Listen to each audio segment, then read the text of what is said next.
Assalamualaikum warahmatullahi wabarakatuh. Saya Badarudin, kebetulan saya Kades Desa Talunombo.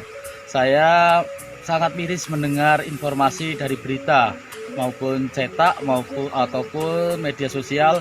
Banyak sekali warga ataupun tenaga medis yang sudah menjadi korban keganasan virus corona ini, sehingga sampai pemakaman pun banyak sekali orang yang menolaknya. Untuk itu saya selaku Badarudin, ada sedikit lahan sekitar 2.500-an meter ini, saya menyediakan barang siapa ada korban corona yang ditolak oleh warganya nanti bisa dikebumikan di tanah saya secara gratis. Ini adalah bentuk apresiasi saya, bentuk rasa hormat saya, bentuk rasa tanggung jawab saya kepada sesama manusia nantinya agar digunakan, agar menjadi kemanfaatan. Amin ya rabbal alamin.